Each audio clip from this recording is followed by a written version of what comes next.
Brought to you by Agilus Diagnostics. Health test की बात आती है तो मैं भरोसा करता हूँ India largest diagnostics company Agilus diagnostics. खुद को टेस्ट करते रहो। येणाऱ्या काळामध्ये ज्या काही घटना महाराष्ट्रामध्ये होतील याला सर्व जिम्मेदार राज्य शासन देवेंद्र फडणवीस हे असतील। आज मनोज दादांचा जीव चालला तरी सरकारचा एकही प्रतिनिधी त्यांची भेट घेण्यास तयार नाही। हा रोष मराठा समाजामध्ये, त्यासाठी आज बीड जिल्हा बंद केला। हे एक मराठा लाख मराठा आंदोलक मनोज जरांगे पाटलांचा 9व्या उपोषण जाहीर केलेला आहे। त्यांचा आज 5वा दिवस आहे। मात्र मनोज जरांगे पाटलांची प्रकृती खालावली आहे। त्या संदर्भात आज बीड जिल्हा बंदची हाक देण्यात आली आहे। आपण पाहू शकतो की जे आंदोलक जे आहेत ते आक्रमक आहेत, घोषणाबाजी करताना एकंदरीत त्यांची बातचीत करण्याचा प्रयत्न करणार आहेत। त्यांनी हाक दिलेली आहे, हाक देण्यात आलेली आहे। पुन्हा एकदा 6व्यांदा मनोज जरांगे पाटलांनी उपोषण पुकारलेलं आहे। मनोज दादांच्या 6व्या उपोषणाचा 1 वर्ष आणि 20 दिवसाहून जास्त काळ झालेला आहे आणि आज हे 6व्या उपोषणाचा 5वा दिवस आहे। मनोज दादा मराठा समाजासाठी स्वतःचा जीव प्राण पणाला लावलाय, तरी सरकार आणि विरोधक या दोघांनाही त्याचं गांभीर्य नाही आणि म्हणून आजचा बीड जिल्हा बंद हा अखंड मराठा समाजाने बीड जिल्ह्यातल्या हा पुकारलेला आहे। आम्ही सगळेजण या बंद मध्ये सहभागी आहोत। आम्ही शांततेचं आव्हान सगळ्याला करतो।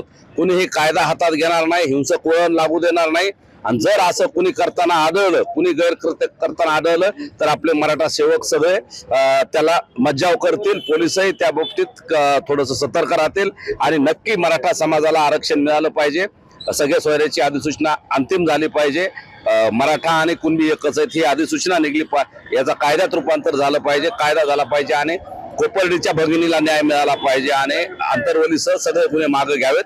यासाठी आजच्या ह्या बंदच्या माध्यमातून दादांना पाठिंबा आणि सरकार आणि सर्वपक्षीय लोकांचं लक्ष वेधण्यासाठी हा बंद आहे। काय सांगाल, आज बंद पुकारलाय, मात्र काल बैठक झाली शंभूराज देसाईंच्या उपस्थितीमध्ये, मात्र काही ठाम निर्णय पाहायला मिळालेला नाही। आमचा भाऊ तिकडे मरणाच्या दारात आहे। 6 दिवस झाले आज कडक उपोषण त्यांनी केलेले। उद्या काही घटना या महाराष्ट्रामध्ये होऊ शकते। आजचं हे बीड जिल्हा बंद फक्त ट्रेलर असून पुढचं आंदोलन हे राज्य शासनाने गंभीर दखल घेऊन त्याचा समजून घेणे आवश्यक आहे। अन्यथा येणाऱ्या काळामध्ये ज्या काही घटना महाराष्ट्रामध्ये होतील याला सर्व जिम्मेदार राज्य शासन देवेंद्र फडणवीस हे असतील। काय सांगाल, 6व्यांदा मनोज जरांगे पाटलांनी उपोषण पुकारलेलं आहे। मात्र प्रत्येक वेळेस आपण पाहू शकतो की आंदोलनाला दिशा आणि वळण हे बीड जिल्ह्यामधून लागते। आज बीड जिल्हा बंदची हाक देण्यात आलेली, कशा पद्धतीने बंद असणार आहे काय सांगाल? मराठा योद्धा, संघर्ष योद्धा मनोज जरांगे पाटील आपल्या जीवाची पर्वा न करता फक्त आणि फक्त गरजवंत मराठा समाजासाठी जीवपणाला लावून उपोषण करीत आहेत। याच्या 6वं उपोषण म्हणजे 5 उपोषणचा नक्कीच समाजाला 1 ते 1.25 कोटी समाजाला, मराठा समाजाला याचा फायदा झालेला आहे। त्यामुळे पाटील जे करतात ते विचार करून करतात।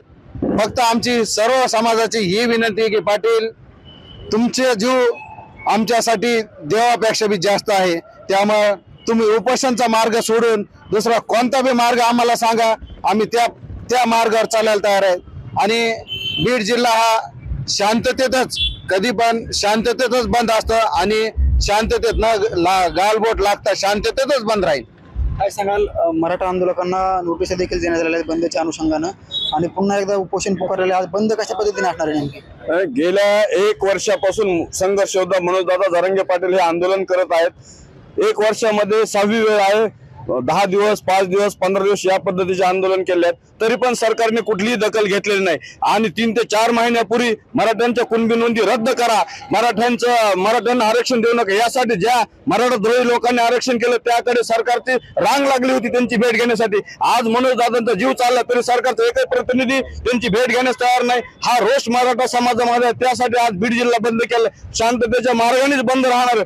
प्रत्येक वेळेस सरकार आंदोलकांची आणि मराठा समाजांची गळचेपी करत आहे, उगाच नोटिसा पाठवत आहे। कुठलेही आंदोलक हे कुठल्याही वेगळ्या मार्गाने करत, शांततेच्या मार्गानेच करत आहेत आणि आजचा बंद हा देखील शांततेच्याच मार्गाने राहणार आहे। सरकार हे मराठा द्वेषी आणि मराठा द्रोही आहे। आणखी मराठा योद्धा, संघर्ष योद्धा मनोज दादांच्या उपोषण दखल घेतली नाही तरी लवकरात लवकर दखल घ्यावी, नाहीतर संपूर्ण महाराष्ट्र बंद हा मराठा समाज पुकारल्याशिवाय राहणार नाही। नक्कीच बघू शकतो मनोज जरांगे पाटलांच्या उपोषणाची सरकारनं तात्काळ दखल घ्यावी, नसता महाराष्ट्र बंद करूचा इशारा दिलेला आहे। काय सांगाल, काल शंभूराज देसाई यांच्या उपस्थितीमध्ये बैठक झाली, मात्र कुठलाही तोडगा निघाला नाही। तुम्ही आज बंद पुकारलेला आहे मनोज जरांगे पाटलांच्या समर्थनार्थ। काल त्यांनी शब्द दिलेला शंभूराजे देसाई साहेबांनी की तुम्ही 2 दिवस थोडा संयम पाळा आणि सलाईन देखील घेण्याचा त्यांनी मनोजदादा जरांगे पाटलांना आग्रह केलेला आहे। त्यानुसार त्यांनी रात्री आमच्या मराठा योद्धा मनोजदादा जरांगे पाटलांनी 2:30 वाजता सलाईन घेण्यास समाजाच्या आग्रहामुळे सुरुवात केलेली आहे आणि ते रात्री सलाईन घेतलेला आहे। आणि आज त्यांना पाठिंबा देण्यासाठी बीडच्या मराठा सेवक व अखंड मराठा समाज बांधवांनी बीड जिल्हा बंद पुकारलेला आहे आणि तो अत्यंत कडकडीतच बंद राहणार आहे।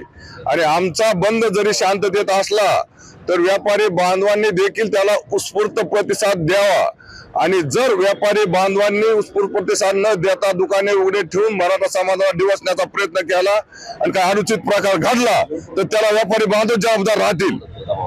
काय सांगाल, आज उपोषणामध्ये सहभागी झालेला आहेत, कारण आपण बघू शकतो मनोज जरांगे पाटलांच्या उपोषणाला तुम्ही पाठिंबा देतात, पुन्हा एकदा 6व्यांदा उपोषण करतात, कारण पुढच्या पिढीसाठी मोठे कसं होता येईल, नोकऱ्या कसं लागता येईल आणि बाकीच्या इतर नोकऱ्याचं, कारण गोरगरिबांच्या युवकांसाठी फी वगैरे जर भरायची म्हणलं तर इतरांना, तर मग इतरांना 2,000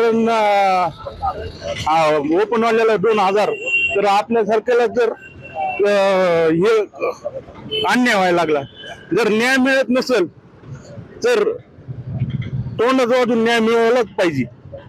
हे एक मराठा लाख मराठा। नक्कीच बघू शकतोय मराठा आंदोलकांकडून आज बंद करण्यात आला आहे, मराठा समाजाकडून बंदची हाक द्यावी, बीड जिल्हा बंदची हाक देण्यात आलेली आहे मनोज जरांगे यांच्या समर्थनार्थ। योगेश काशी, बीड।